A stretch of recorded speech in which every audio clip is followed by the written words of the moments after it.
une mémoire algérienne et qui est parfaitement regardée comme, hélas, douloureuse aussi.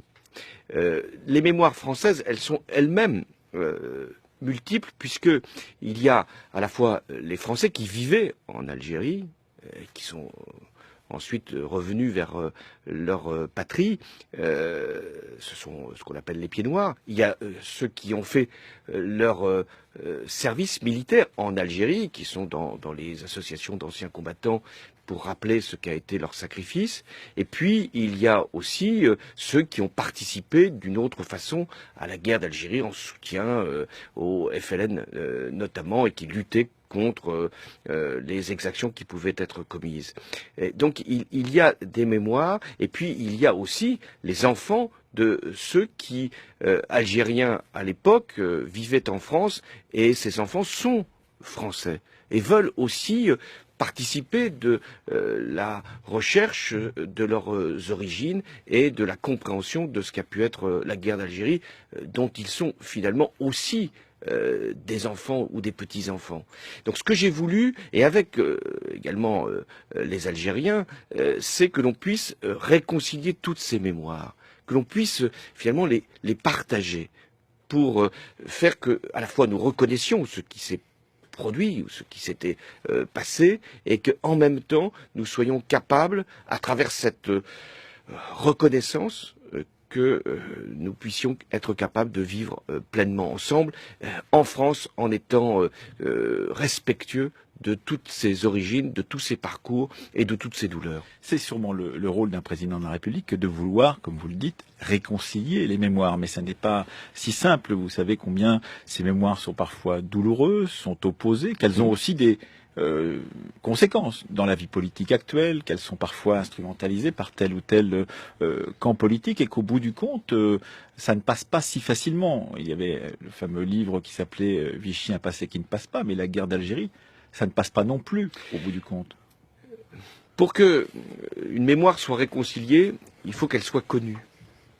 Longtemps, et y compris après la Seconde Guerre mondiale, compte tenu de ce qui s'était passé dans notre pays, la résistance, qui a été érigée en gloire par le général de Gaulle, et aussi par l'ensemble des mouvements de résistance, et le Parti communiste français ayant aussi fait valoir ce qu'avait pu être son rôle. Donc il y avait aussi la collaboration avec ce qu'elle pouvait charrier de honte par rapport à ce qu'avait pu être le comportement d'un certain nombre de responsables ou même de citoyens. Donc ce qu'avait voulu le général de Gaulle au lendemain de la Seconde Guerre mondiale, pour rassembler les Français, et il l'a fait encore davantage comme président de la République à partir de 1958, c'était justement de ne pas exhumer trop ce passé pour que nous puissions vivre ensemble. Et je peux comprendre ce qu'avait été cette attitude.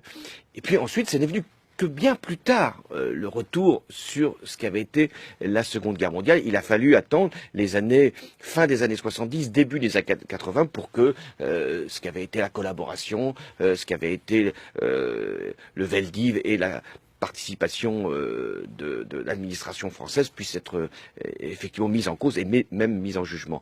Et ça a été douloureux d'une certaine façon, mais c'était nécessaire. La mémoire doit être reconnue et l'histoire doit être absolument respectée. Il ne peut pas y avoir de réconciliation s'il n'y a pas de connaissance et s'il n'y a pas de reconnaissance. Et il en est de même pour la guerre d'Algérie. Si on veut taire, occulter ce qui s'est produit, alors on fait ressurgir les frustrations, les colères et les douleurs. Quand je dis les drames, c'est aussi bien effectivement ce qui s'est passé à travers la répression à l'époque, et puis aussi la torture et ce qui a été une somme de violence à l'égard du peuple algérien qui était colonisé.